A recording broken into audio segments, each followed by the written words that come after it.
Selamat kembali lagi bersama channel Do You See Me. Sekarang saya akan membahas cerita dari teman saya.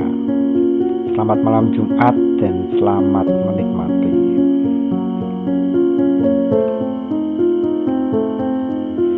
Aku agak risih sebenarnya. Kenapa ini pengalamanku yang amit-amit terjadi lagi.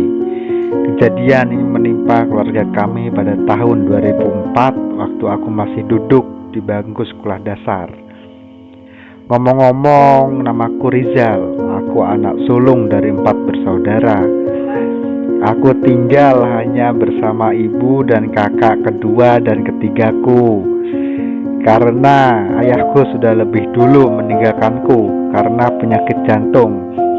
Menyusul dengan kakak pertamaku yang meninggal 2 bulan sebelumnya pada bulan Juni karena sakit kanker darah dan gagal ginjal kronis. Sepeninggal ayahku pada tahun 2002 itu, ibu mendapatkan tabungan pensiunan yang lumayan besar. Karena ayahku adalah seorang PNS dengan jabatan yang cukup tinggi. Akhirnya uang tersebut dibuat ibuku merenovasi habis rumah kami yang sudah lapuk dimakan usia. Waktu proses pembangunan itu, ibuku seringkali mengontrol tukang bangunan yang bekerja untuk tahu bagaimana keadaan di lapangan dan apa yang sedang diproses tukang bangunannya. Ada hari di mana waktu rumahku sudah masuk proses finishing.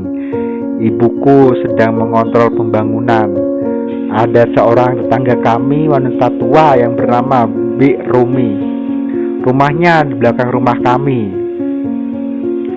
Masuk ke rumah dan nimbrung, ibuku mengontrol rumah sambil banyak basa-basinya dan nanya-nanya banyak hal mengenai biaya, upah kerja tukang, dan lain-lain. Tapi waktu itu ibuku tetap fokus sibuk melihat proses pembangunan. Jadi gak begitu memperdulikan apa yang dibicarakan Bi Rumi dan apa yang dilakukan dengan Bi Rumi. Beberapa bulan berselang, waktu rumah sudah 95% jadi. Kami sudah bisa menempati rumah itu dengan layak. Tapi ibu justru sakit-sakitan. Sakit yang mendadak parah, muntah limbung sampai tidak bisa beranjak dari kasur. Kami mau membawanya berobat pun sulit karena sampai buat duduk pun rasanya sulit sekali. Akhirnya kabar ibu sakit sudah terdengar ke saudara ibu yang terbilang berada. Lalu dipaksalah kami antar ibu pergi ke rumah sakit dan ke dokter spesialis penyakit dalam terkenal di kotaku. Setelah diperiksa menurut medis, ibuku didiagnosa mengidap MAG kronis.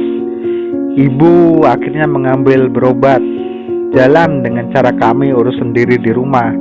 Tapi setelah beberapa kali berobat, ibuku bukan membaik, justru malah kondisinya semakin buruk. Beberapa kali kami lihat ibu seperti orang yang umurnya gak akan lama lagi. Dan beberapa kali juga kami meminta semua keluarga kami berkumpul di rumahku. Tapi setiap kali ibu seperti sudah mendekati ajalnya, ia selalu pulih lagi. Nanti seperti kritis dan ingin menjemput ajal. Tapi berulang kali pula ia pulih. Aku yang saat itu masih SD betul-betul takut menghadapi ini. Apalagi kalau ibu betul-betul pergi. Karena semua kakakku masih sekolah, yang paling besar belum lulus kuliah. Karena musibah ini terus-menerus membuat keluarga kami kewalahan. Akhirnya ada tetangga dekat kami yang menyarankan agar ibu diobati pada orang pintar. Karena tetangga saya juga memiliki firasat kalau penyakit yang ibu derita adalah penyakit kiriman. Setelah kami bermusyawarah dengan keluarga yang lain, akhirnya kami mengikuti saran dari tetangga kami tersebut. Setelah itu, orang pintar tersebut didatangkan ke rumahku, ya, karena ibu hanya bisa berbaringkan. Sebut saja nama orang pintar itu Pak Kolik. Setelah diterawang, Pak Kolik membenarkan kalau ibu ternyata punya penyakit kiriman. Setelah itu, Pak Kolik meminta kita untuk beberapa kali berobat, harus dengan proses. Syarat yang diperlukan Pak Kolik juga terbilang banyak untuk proses penyembuhan ibu. Ada satu syarat yang menurutku cukup unik dan sulit, tapi akhirnya bisa terpenuhi juga, yaitu menyediakan bunga Wijaya Kusuma. Bunga tersebut dikenal bunga mistis yang jarang sekali berbunga. Sekalinya berbunga, bunga putih itu memancarkan cahaya yang terang, tapi mekar hanya sebentar. Jarang sekali orang yang bisa menemukan bunga tersebut sedang mekar, karena hanya waktu orang itu beruntung aja dia bisa lihat. Selebihnya banyak orang yang kelewatan dan sebelum bunga itu mekar. Bunga ini adalah salah satu syarat penting proses penyembuhan ibu. Jika bunga itu tidak didapatkan, kemungkinan ibu bisa tidak tertolong. Tapi seperti yang aku bilang tadi, akhirnya saudaraku meminta saudara yang lain untuk membantu mencari bunga tersebut, dan kita akhirnya mendapatkannya. Setelah diberikan ke Pak Kolik, bunga itu dibuat ritual di rumahnya. Tapi sayangnya ibu belum juga sembuh. Tapi memang ibu lumayan membaik. Ibu masih sering sakit-sakitan dan kambuh. Aku punya uak di Jepara dan anaknya yang kita sebut saja A. Beni datang menjenguk ibu, dan mereka perhatikan berbincang sangat lama. Ternyata A. Beni ini punya kenalan berada di Jepara yang katanya bisa mengobati penyakit ibu. Dan A. Beni juga kami kenal orang yang percaya sekali dengan hal mistis, dan ia betul-betul menghargainya. Maka dari itu A. Beni betul-betul mengerti kondisi ibu dan kami. A. Beni berjanji pada kami akan membawakan orang tersebut kepada kami. Kami menyetujuinya, dan singkat cerita, minggu depan orang itu betul datang bersama A. Beni. Orang tersebut kita panggil Mas Jamil. Mas Jamil langsung memeriksa ibu dan menanyakannya bagaimana ini bisa terjadi.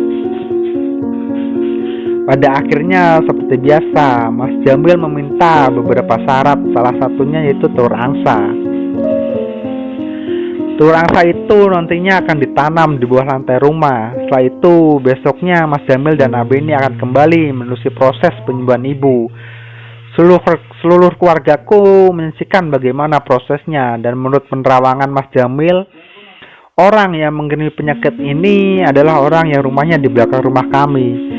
Ciri orang yang mengirimi sihir ini yaitu perempuan parubaya. Apa betul ada ahli sihir di belakang rumah kami? Tanya Mas Jamil memastikan. Kami semua mengangguk. Ya, orang yang kami maksud adalah Birumi. Birumi ini menurut ibuku adalah salah satu orang yang punya ilmu hitam dulunya. Mas Jamil sebetulnya ingin membalikan sihir kepada pengirimnya, tapi tentu saja dalam persetujuan ibu. Tapi ibu bilang tidak usah, cukup sembuhkan penyakit ibu ini dan rasanya sudah syukur. Mas Jamil menimpali, menurutnya sihirnya jika tidak dikirim balik bakal berbahaya karena akan menyerang keluarga kami. Karena kata Mas Jamil, sihir jenis ini ditargetkan untuk 7 turunan. Proses selanjutnya yaitu A. Beni menanam telur angsa yang kemarin diminta jadi sebuah syarat di dekat kamar mandi. Setelah menanam telur itu, Mas Jamil bilang prosesnya sudah selesai dan hanya saja tinggal menunggu ibu sembuh secara bertahap. 2 hari setelah proses itu ada kabar bahwa Birumi meninggal. Kami para tetangganya semua tidak tahu karena apa. Yang meninggal di dalam kamar rumahnya ditemukan oleh anaknya sendiri. Perlahan pula ibuku mulai pulih, semakin sehat seperti sedia kala. Di situ ibu bercerita bahwa malam sebelum Birumi meninggal, ibuku mimpi didatangi Birumi yang keadaannya sangat berantakan. Belum lagi tubuhnya yang penuh luka, seperti bekas bertarung diserang habis-habisan. Di situ juga Birumi seolah menyodorkan tangannya seperti mengajak bersalaman ibuku. Tapi ibu cuma diam saja tanpa menyambut jabat tangannya. Akhirnya Birumi berlalu pergi begitu saja pulang ke rumahnya. Sampai saat ini ibuku tidak mengerti sama sekali mengapa Birumi mengirimkan ilmu hitam itu pada kami. Dan ibu menerka-nerka, sepertinya kejadian ini berawal waktu ibu mengantar rumah yang sudah aku ceritakan di awal. Ibu banyak tak peduli dengan pertanyaan-pertanyaan dari Birumi atau hal lain yang membuatnya sakit hati. Ibu betul-betul tidak tahu. Nah sobat, do you see me? Setelah kejadian ini semua, kita bisa mengambil kesimpulan bahwa sesuatu yang baik itu bisa menjadi sesuatu yang buruk, tergantung kita menyikapinya. Oke, selamat malam Jumat, selamat mendengarkan. Dan yang subscribe jangan lupa subscribe, yang like dan komen sebanyak-banyaknya.